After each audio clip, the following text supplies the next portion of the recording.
नमस्कार। देखिए, कानून की दुनिया ना बहुत ही दिलचस्प है। यहाँ हर एक शब्द का अपना एक खास मतलब होता है, एक खास वजन होता है। कभी कभी तो ऐसा होता है कि दो शब्द सुनने में बिल्कुल एक जैसे लगते हैं, लेकिन उनका जो कानूनी मतलब होता है ना, उसमें जमीन आसमान का फर्क होता है। तो आज हम ऐसे ही कुछ कानूनी शब्दों के जोड़ों के बीच के बारीक लेकिन बहुत जरूरी अंतर को समझने वाले हैं। तो आज का हमारा मुख्य सवाल यही है। हमें इन 5 जोड़ों की परिभाषा देनी है और इनके बीच का जो अंतर है उसे बिल्कुल साफ साफ समझना है। चलिए एक बार देख लेते हैं। पहला है संपरिवर्तन और अवरोध, यानी कन्वर्जन एंड डिटेंशन। दूसरा, हानि और हर्जाना, डैमेज एंड डैमेजेस।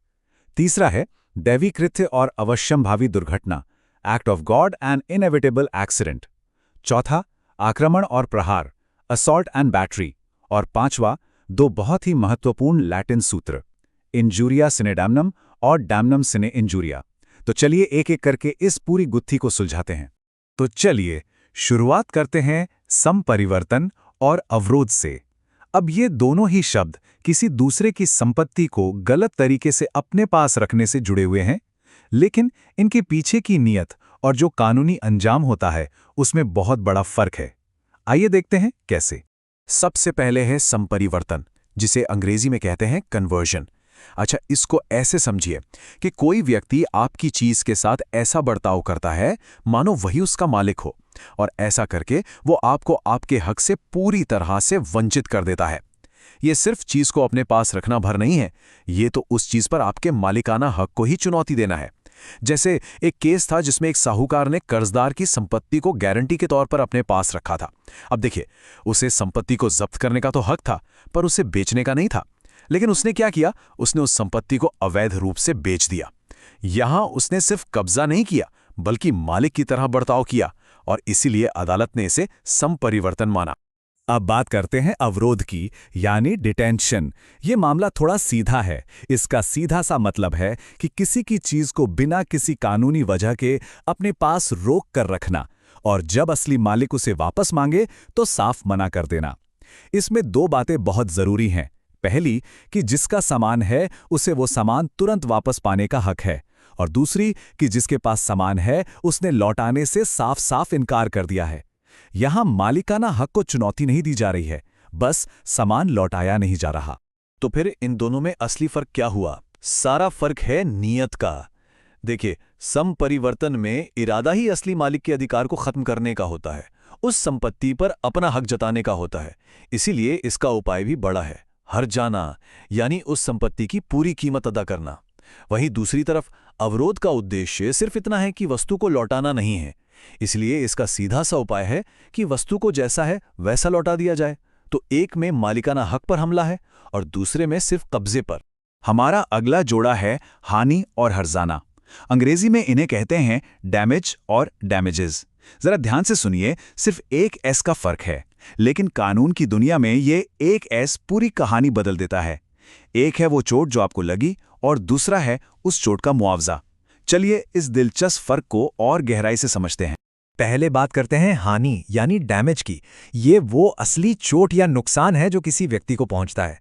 ये नुकसान पैसों का हो सकता है, शारीरिक हो सकता है, या फिर किसी की इज्जत और प्रतिष्ठा का भी हो सकता है। मान लीजिए अगर कोई किसी के बारे में अखबार में कोई झूठी और अपमानजनक बात छाप दे, तो उस व्यक्ति की सालों की बनाई हुई प्रतिष्ठा को जो ठेस पहुंचती है वो है हानि। ये है असली घाव। और उस हानि पर अदालत जो मरहम लगाती है ना, वो है हर्जाना यानी डैमेजेस। जब किसी को हानि होती है तो वो इंसाफ के लिए अदालत का दरवाजा खटखटाता है। अदालत फिर दोषी पक्ष को आदेश देती है कि वो पीड़ित व्यक्ति को मुआवजा दे। पैसे के रूप में मिलने वाला यही मुआवजा हर्जाना कहलाता है। तो अगर हानि एक चोट है तो हर्जाना उस चोट की भरपाई के लिए दिया गया पैसा है। चलिए इसी कहानी को एक उदाहरण से पूरा करते हैं। पहला कदम, अ नाम के एक व्यक्ति ने व के खिलाफ कोई अपमानजनक बात छापी। ये हुआ एक्शन। दूसरा कदम, इस एक्शन का नतीजा ये हुआ कि व की समाज में जो प्रतिष्ठा थी उसे चोट पहुंची। ये जो असल चोट है यही है हानि या डैमेज। अब तीसरा कदम, व अदालत गया और केस जीत गया। अदालत ने अ को आदेश दिया कि वो व को मुआवजे के तौर पर कुछ पैसे दे। ये जो मुआवजे की रकम है इसे ही हम हर्जाना या डैमेजेस कहते हैं। मेरे ख्याल से अब ये अंतर बिल्कुल साफ हो गया होगा। अब हम अपने तीसरे जोड़े पर आते हैं, दैवीकृत्य और अवश्यंभावी दुर्घटना। ये दोनों ही कानून में अक्सर बचाव के तौर पर इस्तेमाल होते हैं, ये कहने के लिए कि भाई जो हुआ उस पर किसी का बस नहीं था, लेकिन एक में कुदरत का हाथ है और दूसरे में इंसान का। चलिए देखते हैं। दैवी कृत्य यानी एक्ट ऑफ गॉड। जैसा नाम है वैसा ही काम। ये वो घटनाएं हैं जो सीधे सीधे कुदरत की वजह से होती हैं। इसमें इंसान का दूर दूर तक कोई लेना देना नहीं होता। जैसे अचानक से बाढ़ आ जाना, आसमान से बिजली गिरना या कोई ऐसा भयंकर तूफान आ जाना जिसके बारे में कोई सोच भी नहीं सकता था। ये ऐसी चीजें हैं जिन्हें कोई इंसान न तो रोक सकता है और ना ही जिनके लिए कोई तैयारी कर सकता है। और दूसरी तरफ है अवश्यंभावी दुर्घटना यानी इनएविटेबल एक्सीडेंट। ये वो घटनाएं हैं जो होती तो इंसानी कामों से जुड़ी हैं, लेकिन जिन्हें पूरी सावधानी और होशियारी बरतने के बावजूद रोका नहीं जा सकता था। यहां कुदरत का कोई रोल नहीं है। जैसे मान लीजिए एक ड्राइवर पूरी सावधानी से गाड़ी चला रहा है, गाड़ी की सर्विस भी समय पर हुई है, सब कुछ ठीक है, लेकिन अचानक ब्रेक फेल हो जाते हैं और दुर्घटना हो जाती है। इसे अवश्यंभावी दुर्घटना कहा जाएगा क्योंकि इसे रोका नहीं जा सकता। तो अंतर बिल्कुल साफ है। दैवी कृत्य का स्रोत है प्रकृति, जबकि अवश्यंभावी दुर्घटना का स्रोत है इंसानी क्रियाएं, और इसीलिए कानून में भी इनका इस्तेमाल अलग अलग तरह से होता है। दैवी कृत्य या एक्ट ऑफ गॉड अपकृत्य कानून यानी लॉ ऑफ टॉर्ट्स में एक सामान्य बचाव है, लेकिन अवश्यंभावी दुर्घटना एक विशेष बचाव है जिसे साबित करना ज्यादा मुश्किल होता है, क्योंकि आपको ये दिखाना पड़ता है कि आपकी तरफ से रत्ती भर भी लापरवाही नहीं हुई थी। यहाँ 1 मिनट के लिए रुकते हैं। अगर कानून की इन मुश्किल बातों को इस आसान तरीके से समझना अच्छा लग रहा है तो हमें अपना समर्थन जरूर दिखाइए। इस पेशकश को एक लाइक दीजिए और हमारे चैनल को सब्सक्राइब करना मत भूलिए। आपका साथ ही हमें और मेहनत करने की प्रेरणा देता है। चलिए आगे बढ़ते हैं हमारे चौथे जोड़े पर, आक्रमण और प्रहार यानी असॉल्ट और बैटरी। आम बोलचाल में तो हम इन शब्दों को एक दूसरे की जगह इस्तेमाल कर लेते हैं, लेकिन कानून की किताब में ये दो बिल्कुल अलग अलग चीजें हैं। एक में सिर्फ डर है और दूसरे में असली मार। तो आक्रमण या असॉल्ट आखिर है क्या? ये सिर्फ हमले का एक वाजिब डर पैदा करना है। इस बात पे ध्यान दीजिए, इसमें असल में छूना या मारना बिल्कुल भी जरूरी नहीं है। अगर किसी ने आपको मारने के लिए सिर्फ मुक्का दिखाया और आपके मन में ये डर बैठ गया कि अब ये मुक्का पड़ने वाला है, तो बस वहीं पे आक्रमण का अपकृत्य पूरा हो गया। सिर्फ वो डर पैदा करना ही आक्रमण। और प्रहार या बैटरी क्या है? ये समझिए कि ये आक्रमण का अगला कदम है। जब वो दिखाया हुआ मुक्का सच में पड़ जाए या कोई आपको धक्का दे दे या थप्पड़ मार दे, तो वो प्रहार बन जाता है। इसमें जानबूझकर और बिना किसी कानूनी वजह के शारीरिक स्पर्श होना सबसे ज्यादा जरूरी है। और वो स्पर्श कितना भी हल्का क्यों ना हो, अगर वो बिना इजाजत के है तो वो प्रहार ही माना जाएगा। तो यहाँ तस्वीर बिल्कुल साफ हो जाती है। आक्रमण में शारीरिक स्पर्श जरूरी नहीं है, जबकि प्रहार में ये बिल्कुल आवश्यक है। आक्रमण की प्रकृति एक धमकी की तरह है, जबकि प्रहार असल में बल का प्रयोग है। और नतीजा, आक्रमण का नतीजा है हमले का डर, जबकि प्रहार का नतीजा है असली शारीरिक स्पर्श। इसीलिए कहा जाता है कि हर प्रहार में आक्रमण शामिल हो सकता है, लेकिन हर आक्रमण प्रहार बने ये जरूरी नहीं है। और अब हम आ गए हैं अपने अंतिम और शायद सबसे जरूरी जोड़े पर। ये दो लैटिन वाक्यांश अपकृत्य कानून की आत्मा हैं। ये हमें बताते हैं कि कानून की नज़र में असली चोट क्या है। क्या वो है जिससे कोई नुकसान हो, या वो जिससे किसी के कानूनी अधिकार का हनन हो? चलिए जानते हैं।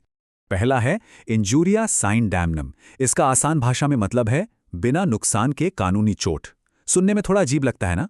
इसका मतलब यह है कि आपके किसी कानूनी अधिकार का उल्लंघन हुआ है, भले ही आपको उससे 1 रुपए का भी नुकसान ना हुआ हो। जैसे वोट डालने का एक कानूनी अधिकार है। कोई वोट डालने गया और किसी ने उसे गैर कानूनी तरीके से रोक दिया। बाद में पता चला कि उसका पसंदीदा उम्मीदवार चुनाव जीत भी गया, तो उसे कोई असली नुकसान नहीं हुआ, लेकिन उसके वोट डालने के कानूनी अधिकार का तो उल्लंघन हुआ, और कानून के लिए अधिकारों का उल्लंघन ही सबसे बड़ी चोट है। इसलिए इस मामले में केस किया जा सकता है। अब इसका ठीक उल्टा देखिए, डैमनम साइने इंजूरिया। इसका मतलब है बिना कानूनी चोट के नुकसान।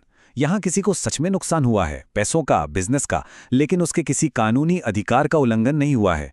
जैसे मान लीजिए किसी का एक स्कूल बहुत अच्छा चल रहा है, अब उसके घर के ठीक सामने किसी और ने एक बड़ा और बेहतर स्कूल खोल लिया। इस वजह से बहुत से बच्चे पुराने स्कूल से निकलकर नए स्कूल में चले गए और पहले वाले स्कूल को बहुत बड़ा आर्थिक नुकसान हुआ। यहां उसे हानि तो हुई है, लेकिन क्या उस दूसरे व्यक्ति ने उसका कोई कानूनी अधिकार तोड़ा है? नहीं, उसे भी तो स्कूल खोलने का अधिकार है। इसलिए कितना भी नुकसान क्यों न हो, इस मामले में केस नहीं किया जा सकता। ये तुलना इस पूरे सिद्धांत को शीशे की तरह साफ कर देती है। जहां कानूनी अधिकार का उल्लंघन है, यानी इंजुरिया सिने डमनुम, वहां केस हो सकता है, वहां कानूनी उपाय मौजूद है। लेकिन जहां सिर्फ नुकसान है पर कानूनी अधिकार का उल्लंघन नहीं हुआ, यानी डैमनुम सिने इंजुरिया, वहां केस नहीं हो सकता, वहां कोई कानूनी उपाय नहीं है। कानून का एक सीधा सिद्धांत है, जहां अधिकार है वहां उपचार है।